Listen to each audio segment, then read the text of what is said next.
Student learner YouTube চ্যানেলে তোমাদের সকলকে স্বাগত জানাই। আজ আমাদের আলোচ্য বিষয় তৃতীয় শ্রেণীর বাংলা বিষয়ের সেকেন্ড সামারেটিভ এক্সাম অর্থাৎ দ্বিতীয় পর্যায়ক্রমিক মূল্যায়নের একটা উত্তর সহ নমুনা প্রশ্নপত্র নিয়ে। ফুল মার্কস তোমাদের থাকবে 20, সময় থাকবে 40 মিনিট। প্রশ্নপত্রটা তোমাদের সেট নাম্বার 6। সরাসরি স্ক্রিনে তোমরা উত্তর সহ নমুনা প্রশ্নপত্রটা দেখতে পাচ্ছ। 1. নিচের বাক্যগুলির শূন্যস্থান পূরণ করো। 1 × 5 = 5।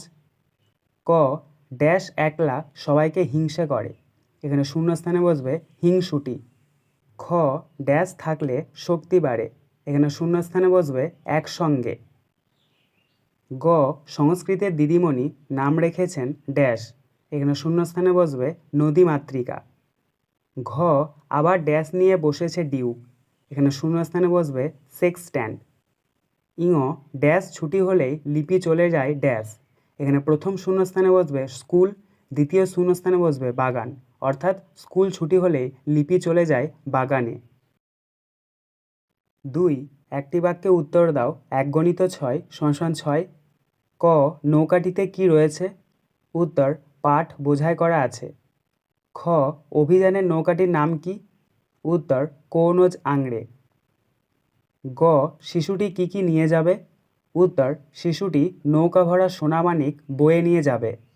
ঘ ভ্রমণ শব্দটির অর্থ কী? উত্তর ঘুরে বেড়ানো। ইঙ গাছেদের দুঃখ একটাই, দুঃখটা কি? উত্তর দুঃখটি হলো তারা এখন আর চলাফেরা করতে পারে না। চ প্রথমে পৃথিবীতে কি কি ছিল? উত্তর প্রথমে পৃথিবীতে জল ছিল। ছ লিপিদের বাড়ি কোথায়? উত্তর লিপিদের বাড়ি এগরায়। 3. বাক্য রচনা লেখো। হাফগণিত 4 = 2। ক বেঘোরে, বেঘোরে দিয়ে তোমরা বাক্য রচনা লিখবে গাড়ি চাপা পড়ায় লোকটি বেঘোরে মারা গেল। খ যানবাহন, যানবাহন দিয়ে তোমরা বাক্য রচনা লিখবে শহরে অত্যধিক যানবাহন চলাচল করে। গ উপহাস, উপহাস দিয়ে তোমরা বাক্য রচনা লিখবে কারোর দুর্বলতা দেখে তাকে উপহাস করা উচিত নয়। ঘ শাখা, শাখা দিয়ে তোমরা বাক্য রচনা লিখবে গাছের শাখা প্রশাখা দ্রুত বেড়ে ওঠে। 4. শব্দার্থ লেখো। হাফগণিত 6 = 3। ক আঁধি, আঁধি দিয়ে তোমরা শব্দার্থ লিখবে ধূলিঝড়। খ পারিজাত, পারিজাত শব্দটি অর্থ লিখবে কাল্পনিক ফুল। গ বলাকা, বলাকা শব্দটি অর্থ লিখবে পাখির ঝাঁক। ঘ পার, পার শব্দটি অর্থ লিখবে নদীর তীর। ইঙ টঙ্কা, টঙ্কা শব্দটি অর্থ লিখবে টাকা। চ চম্পট, চম্পট শব্দটি অর্থ লিখবে পালিয়ে যাওয়া।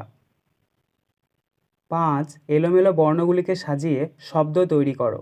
হাফগণিত 6 = 3। দেখো এখানে তোমাদেরকে কতগুলো এলোমেলো বর্ণ দিয়ে দেওয়া হয়েছে, সেটাকে তোমাদেরকে সঠিকভাবে সাজিয়ে অর্থপূর্ণ শব্দ তৈরি করতে হবে। প্রথম রয়েছে ক লয় হস্যই ডয়াকার ল গয় হস্যু, এই বর্ণগুলিকে যদি আমরা সঠিকভাবে সাজাই তাহলে পাবো ডালগুলি। খ ক্ষয়াকার পয়রফলা তালবের সয়াকার তালবের সয়াকার ক্ষয়াকার, এই বর্ণগুলিকে যদি আমরা সঠিকভাবে সাজাই তাহলে পাবো শাখা প্রশাখা। গ রয়ে দীর্ঘই প হস্যু কয়াকার, এই বর্ণগুলিকে যদি আমরা সঠিকভাবে সাজাই তাহলে পাবো উপকারী। ঘ ম থ পয়রফলা, এই বর্ণগুলিকে যদি আমরা সঠিকভাবে সাজাই তাহলে পাবো প্রথম। ইঙ লয়াকার রয়াকার ফয়েকার চ, এই বর্ণগুলিকে যদি আমরা সঠিকভাবে সাজাই তাহলে পাবো চলাফেরা।